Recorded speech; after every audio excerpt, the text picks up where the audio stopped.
everybody had asked, and they would still ask, why aren't you going in academia? Why are you going into business? Why are you doing community strategy? Which are really good questions. And if I didn't have those answers for myself, I would bomb 100%. Hi, it's Ryan. After Your PhD has been around since 2021, offering free support for PhDs and academics with questions about life beyond academia through the blog, resource list, newsletter, and this podcast. If this work has helped you in any way, consider joining the Community Supporter tier on Patreon for just $5 a month. Support the website, newsletter, and podcast, and get a shout out at the end of each episode. You can become a paid member by visiting patreon.com/afteryourphd. Thanks for listening. Firstly, today on the podcast, I'll be speaking with a guest that she currently resides in Canada, and I want to ask her to pronounce her name just to make sure it's very clear for the audience and those who are listening. And just, can you tell me a little bit more about yourself? Sure. Hi, Ryan. My name Mhm. is Simangele Mabena. It's a very unique name, so I usually break it down 3 syllables. Smang Mhm. e le. Smangele. So I'm originally from South Africa, and I have been in Canada for the last 9 years. And I have been, I'm wrapping up my PhD right now in deaf education. Very nice. Yeah. Yeah, and so I think firstly, I think it'd be great to like talk about how we first connected because on the last episode, I spoke with John, and he worked with like developer communities, kind of the tech space. And my understanding is that you work in a similar space in the community strategy, and I'm wondering what does that look like day to day? Can you tell me more about just like what your job entails? Sure. So my job, before I actually go into what my job is, it's also it would be helpful just to for your listeners to know that I'm pivoting out of traditional academia right now. And I Absolutely. am, yeah. So and I am pivoting into this is my I have started a company, consulting company, and I'm building it. And I am a community strategist. So that means that I work with brands to help them build, find, and keep their communities. And day to day, because I've just wrapped up my dissertation a Mhm. few weeks ago and I'm getting ready for my defense and also in a couple of weeks, day to day is a mixture of wrapping up university administration, Mhm. connecting with people on LinkedIn, and that's how I connected with you, Ryan. Yes. And I'm also in the process of like reaching out with clients, ramping up with some client work as well. And when I'm talking about client work, it also includes doing some research, talking to my Mhm. clients. Yeah, Yeah, that's a and great way to start. Yeah. well, and I can tell you're probably really busy, so doing dissertation and doing like a side job as well. For me, I just try to finish as quickly as possible. But people have different ways of finishing the dissertation. Like as long as it's done, like that's what matters. Yeah, Um, which is so true. yeah, and I did want to note that you are in Canada, so I know a lot of my listeners come from different places in academia. A lot of them are in like the U.S. academic system. Is there any like any context that might be needed about the system in Canada? Is there maybe a difference in just how tenureship works? Maybe like publication importance, like any maybe even the job market in Canada, the academic job market. Just any additional kind of insight that listeners might want to know. Sure. So, one of the major differences between the academic field in Canada versus the US is that in the US, my understanding is that you can go from your bachelor's, your undergrad, and go straight into your PhD. And I think Mhm. that is what I understood. For the Canadian context, it usually is that you go from your undergrad and then there's the master's program and then you go into a PhD. So when I started my PhD, I had completed my master's first in South Africa, and that was the prerequisite to starting my PhD here. Having said that, it's once you're in the academic system, it's pretty much the same as the US. There's an emphasis on publications. There's also like people are going to the tenure track. Mhm. Um, the tenure, when I mean tenure track, it's mainly research tenure track as opposed to teaching. Gotcha. Yeah, and I Mhm. was gonna and it. Oh, pardon for interrupting. Go ahead. Oh, no, no, please. Yeah, I was gonna say like at least in my maybe it's just in humanities, but I know for me I had to have like a master's before I got into PhD, but I think like a PhD program, I think with like STEM, I think it's different. So yeah, probably in the sciences, I think they have a more of a path that you're describing. Excuse me. But yeah, and I think that is pretty good context just because I think there are a lot of similarities there. And I know there's a lot of like cross, like people go from Canada, US, and vice versa. Mhm. And is the job market, is it as dire in Canada as it is in the US? Unfortunately, it's the same. Yeah, unfortunately, it's the same. And I think that one of the reasons is that one of the reasons that I pivoted, and I'm happy to go and share that story.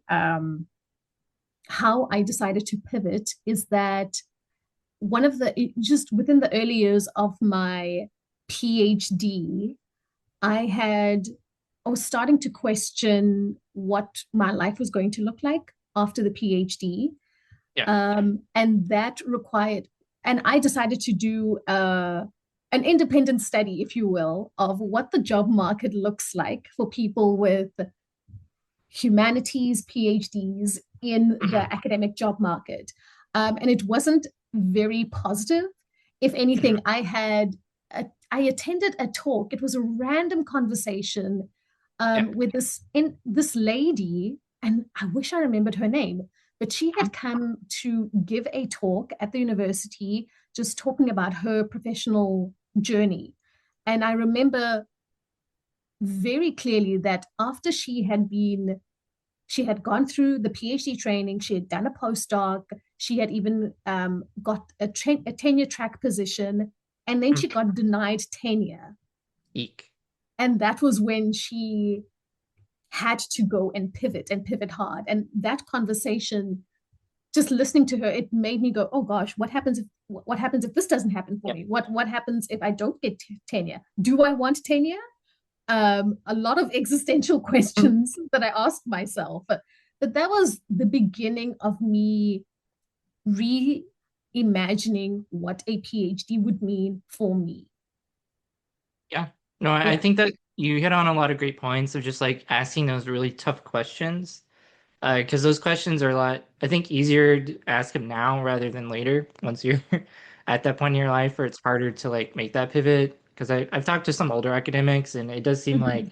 like that pivot is much harder because you're more like within the system. So it sounds like your conversation was kind of like a wake up call. It was, of what your life would be like. Was there anything else that maybe like was a wake up call? Because you mentioned this conversation. I'm guessing it primarily relied on that because I'm wondering if there's that moment where you're just like, yeah, this isn't right for me. No, Ryan, that was it. Hmm. Um, I think one of, and I'm not too sure how to phrase this, but Hmm. one of the second wake up calls is that when I started having conversations with other academics around Yeah. campus of like, um, what are the other options? What are the other choices? Yeah. And I got a little flustered that nobody could give me an answer that that was quite satisfactory for me, Yeah. No, until that's a good I point. actually started, in the in the graduate program, you're either a research assistant, a teaching assistant, and as part of your PhD experience. And I had, in a moment of whatever it was, but I'm so glad I took that job on campus, being an administrative like assistant to the assistant of somebody in the dean's office. And I had a conversation with one of the managers there, the managers in research, and she had a PhD in history and she was working in the research office. And she told me about this book that she once read many years ago called "So What Are You Going to Do with That?" It was a very, so what, those are the two conversations, like those are the two moments. One was listening to that lady who gave her experience of like what it was like to not get tenure, and this book that was recommended to me. And is that book, is it primarily for PhDs or about the PhD degree path, or is it just more about degrees in general? Masters and PhD. Mm, Yeah, interesting. it's a master's and PhD, and I feel like it's somewhere in my bookshelf. I still have it Yeah. many years later. Well, I and I will. can definitely go ahead. Go No, ahead. no, no. Yeah, I can also go and share that with the listeners as well. There are a couple of books that I've read since then that have been so helpful for me. Yeah, no, that'd be great, and I can add them in the comments or in the description. Yeah, I think that'd be great. Yeah, because like for me, like I also read some books as well. Like I know there's the Leaving Academia book. I can't remember the author's name. I think it starts with Christopher. But yeah, like I feel like a lot of those kind of more broader books about just career journeys, I think help because they do like simulate those questions of like what's next. And I'm glad you kind of asked a lot of those questions initially. But I do wonder, like, because now that you're kind of doing, sounds more like something on the side while you're finishing your dissertation. Um, and it seems like you're kind of trying to work with clients and trying to build this network of clients to help serve them. So can you talk more about this networking that you're doing with these clients? How are you even finding these clients? Because I know I have a lot of people that listen, or that follow after your PhD. They're interested in consulting. Like, how do you go about this networking approach? Man, you just go for it. I wish Mhm. there was a big template that I could go and share with people. However, the the motto of fortune favors the bold, that's what I go for. You just see any networking event, you just go for it. But what I'm just as I'm saying, I'm also aware of the fact that I had internally processed all these questions of like, oh, what's next? And I had made that decision. I'm moving Yes. before I had gone into these networking environments. So when I went into these networking environments, I had a better idea because everybody had asked and they would still ask, why aren't you going in academia? Why are you going into business? Why are you doing community strategy? Which are really good questions. And if I didn't have those answers for myself, I would bomb 100% For sure. in every network event. Right now, I bomb less. But yeah, every networking event is for me to actually go and refine what it is that I'm doing. And I find these networking events honestly online, Meetup, Mhm. Luma, if you have Luma in your location, Meetup, Luma, Eventbrite, in person, online, hybrid. Um, yeah. And that's where I mainly go for the networking events. Truth be Yeah. told, nobody tells you this. Um, After you finish or in the process of finishing your PhD is that you have to leave your PhD identity behind you Yes. because just because you have a PhD, it sometimes can seem very intimidating for people that you really want to go and collaborate with. Yes. So, what I do when I go into networking environments is that I make that an aside, like that is an add on. It's not my main my main reason of existing or my identity. And I think it actually goes well with community strategy is that I want to help clients with their communities. I don't want to come in and be the savior, the research savior of Mhm. with the big PhD title. No, no, no. I'm here to collaborate with you. Yeah, and I think even from my kind of work, because I work with clients as well, like in a marketing like the marketing field. And I sometimes waver if I want to use my like PhD title or not, or and maybe sometimes in like email signatures. But yeah, I don't I try not to go into meetings and going like I'm Dr. Collins and this is why you need this SEO strategy. Like I feel like it's good as an aside as what you're mentioning. Yeah. And I think you mentioned something else too, which is kind of useful, just like this refinement of kind of your story and how you're telling it.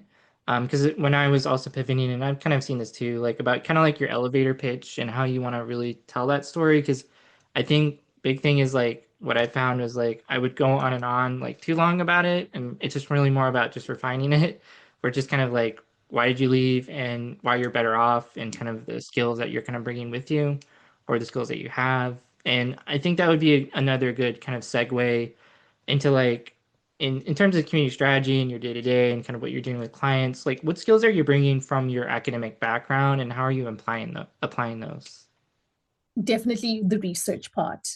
Hmm. So when I talk about community strategy, some people they have a look in their eyes of like, what is that? So when I tell Hmm. them the story of I work with brands, so it's similarly with marketing, but in a smaller section, I work with brands to go and build, find, and keep their community. Hmm.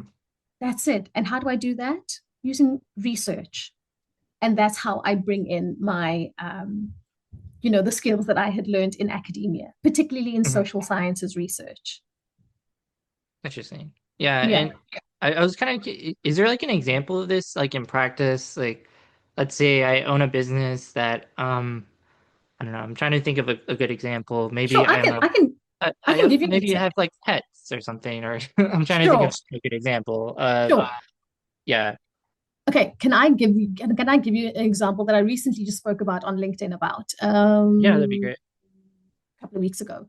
Um, Lego. Hmm. The best way for Lego to actually go and get new designs that they know will work well is that they ask their community.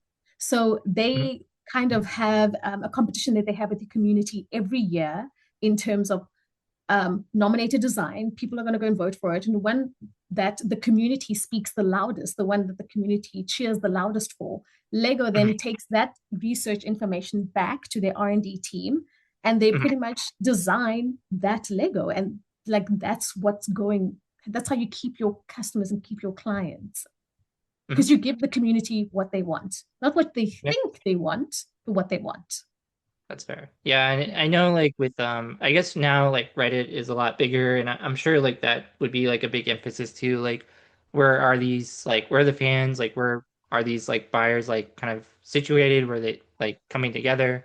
Mm-hmm. But yeah, so like online communities, I would definitely like would think would be a big thing as well. Yeah.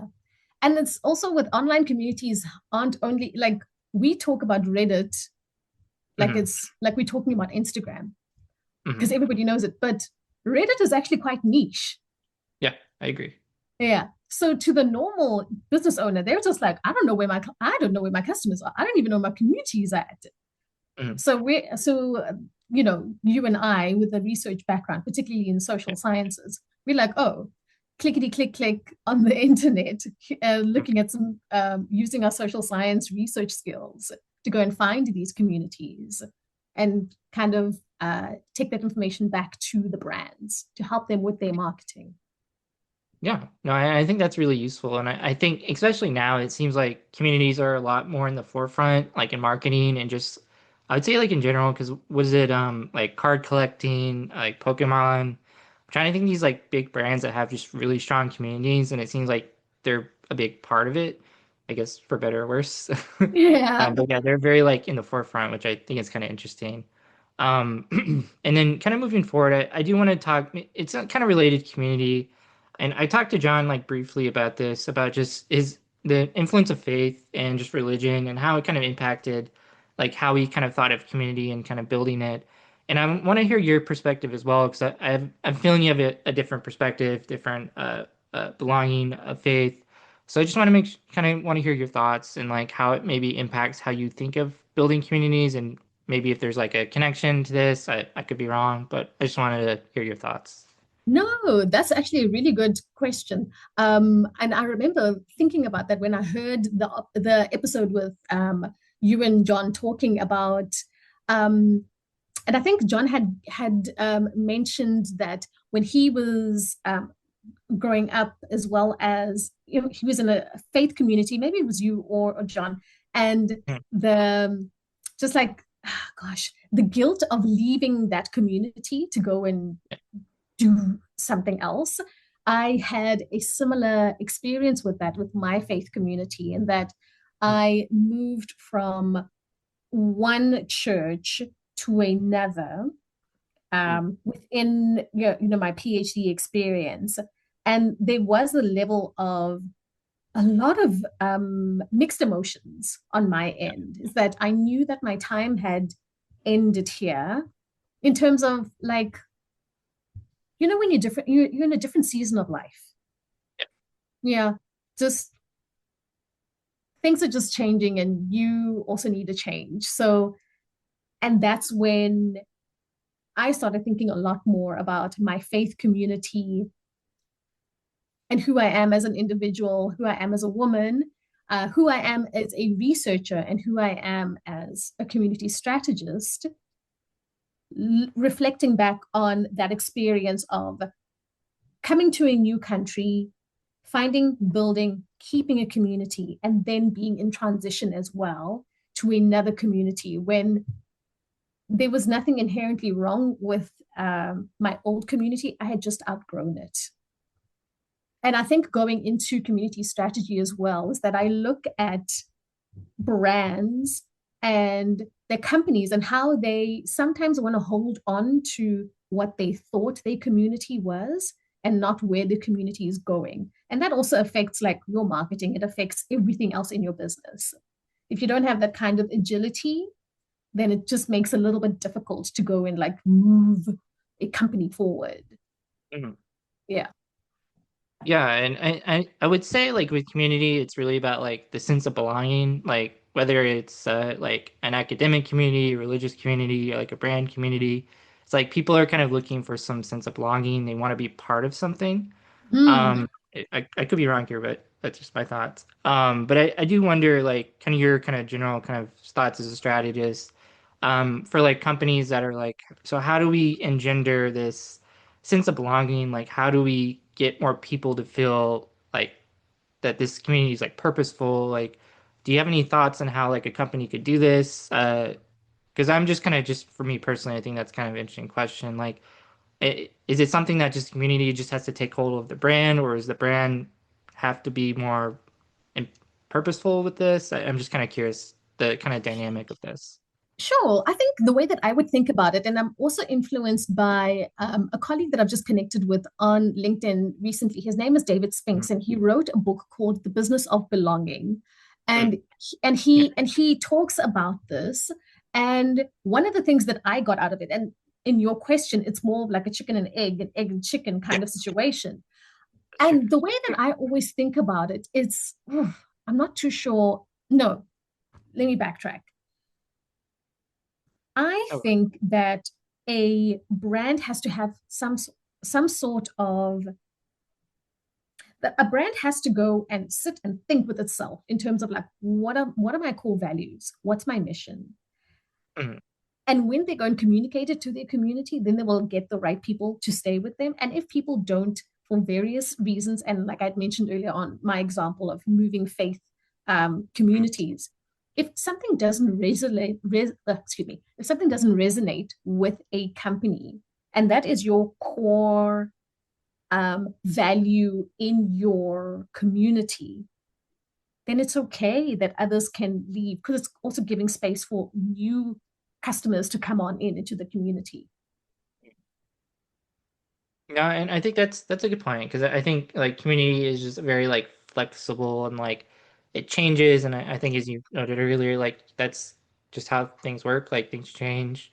New generations of like I guess Lego, for instance. Definitely has like a history of like community and like there's like infighting people certain types of Lego sets maybe or just how people go about Lego like I'm glad you mentioned Lego because I've been watching like Lego Masters Australia. I just finished like I watched like all the seasons. I have to say it's better than the US version. But yeah, Lego's a good example. Like I would say like Jeep, Pokemon, like a lot of different like other media companies I think do this quite well. Mm-hmm. I could probably talk about this topic for quite a while. So I think it's better to kind of pivot back more to like the academic context. Sure. And just kind of any like any advice for those that are just like at that moment, maybe like and you mentioned earlier in your own journey, where you had that just moment where you're like, I don't think this is gonna work. I feel like I need to pivot. I need to do something else. What advice would you have for those people? Um, gosh. Like, what would you say like the first steps they need to do? Like you would say. Ooh, the first steps would definitely be thinking to yourself, is this the lifestyle that I want? Hmm. If um if in the process of doing your doctoral program, and it's perfectly normal that everybody gets stressed to the eyeballs in academia. It's normal. However, um, is this the kind of stress that you want? Is this the kind of lifestyle that you want? And when you have these conversations with yourself, it's like, what kind of stress do I actually want? What kind of lifestyle do I want? Allow yourself to dream. And that and I can say this towards the end of my PhD, it sounds like an absolute luxury. Um, excuse me for a second. Hmm. Um, allowing yourself the time to think and reflect, is this the lifestyle that I want? If Yeah. so, great. How do I make my PhD work towards that? If not, and you're really considering or reconsidering everything, allow yourself to dream, allow yourself to explore, allow yourself to go and ask everybody anything under the sun. When I mentioned that book earlier on, so what are you going to do with that? They Mhm. have a section in the book about doing informational interviews Yeah. where you're just going and just being curious about people whose lifestyle and not career, lifestyle Good that point. you are actually quite curious about. If you want to become a pastry chef after your PhD, reach out to anyone. If go on social media, find a I don't know a pastry chef out there Yeah. who is recording, and then have a conversation with them. Three questions maximum in terms of like, what's your day to day like, um, and also questions about like lifestyle. And please, let's not be too modest asking about like remuneration, because that is the reality of life right now, to go and ask Yeah. those kinds of questions.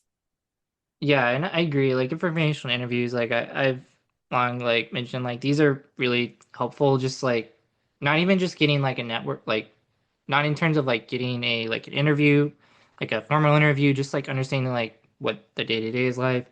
Like, and I think you mentioned lifestyle, and I think that's a good way to put it because, and I think you had a better like way, even better, I would say, is like what kind of stress do you want to have? Because I think that's a better way of like reframing like what perfect kind of what perfect what do you, I'm doing you can't The see but air I'm doing like quotes. yeah, air quotes because there's not like a stress-free job like a stress-free career I would say unless like you're rich or something. But yeah, it's like finding that meets like the lifestyle that you want and that you can still like afford to put food on the table, one that still is has some sort of meaning in your life if Mhm. possible. Like, so I think it's these are all like really great points. And like for me, it's like I want to find a job that's gonna be not stressful at all. And it's like that doesn't exist. But it's also like yeah, finding something that works, and I think that's really helpful. So I appreciate that. And I know like you are doing community strategy, kind of looking for clients. I just want to know if you have anything you'd like to plug for the end of the episode. Happy to drop any links to your website if you have one, or anything like that. Happy to do so. At the moment, you can find me on LinkedIn. Mhm. So it's just Simangele Mabena on Perfect. LinkedIn. And I am wearing a red top. I found there's someone else with a similar name and first name and last name. Oh, okay. Yeah. Uh, and I'm Do they wearing a have red a? Yeah, I was gonna say. Well, maybe when you finish your PhD, you can have like doctor, and then it'll like really stand out with Oh, that LinkedIn definitely. profile. Yeah, Yeah, I've noticed that too. definitely. Yeah, I'll like search people up and I'm like, I feel like that's the right person. And I have to like look at their background to make sure that's them. But yeah, so I really appreciate you coming on the episode. I think it's great to hear your perspective and just knowing like the importance of just like talking to people and kind of knowing like that even though you might feel like you need to make the shift from a different community, like an academic community, faith community, like there is a way to pivot. You just gotta keep an open mind and ask questions. Yeah. And may I just say one last thing? Yeah, absolutely. Could be so helpful for people, and it was helpful for me. Mm-hmm. And this is something that a really dear friend of mine reminded me of. The PhD is not your identity. Mm-hmm. The PhD is not your identity. The PhD should not, will not, and cannot be your identity. Just remember that as you pivot, your PhD is not your identity. And I So, get, and I get mhm. the sense is that when some people, like elder academics who have been in the system for a long time and they feel like they can't pivot, I sometimes see, and I could also be wrong in that it's like it's now their identity. Moving out of that identity is just really difficult to do something else. So if you're at this stage where you're questioning things, just remember that your PhD is not your identity.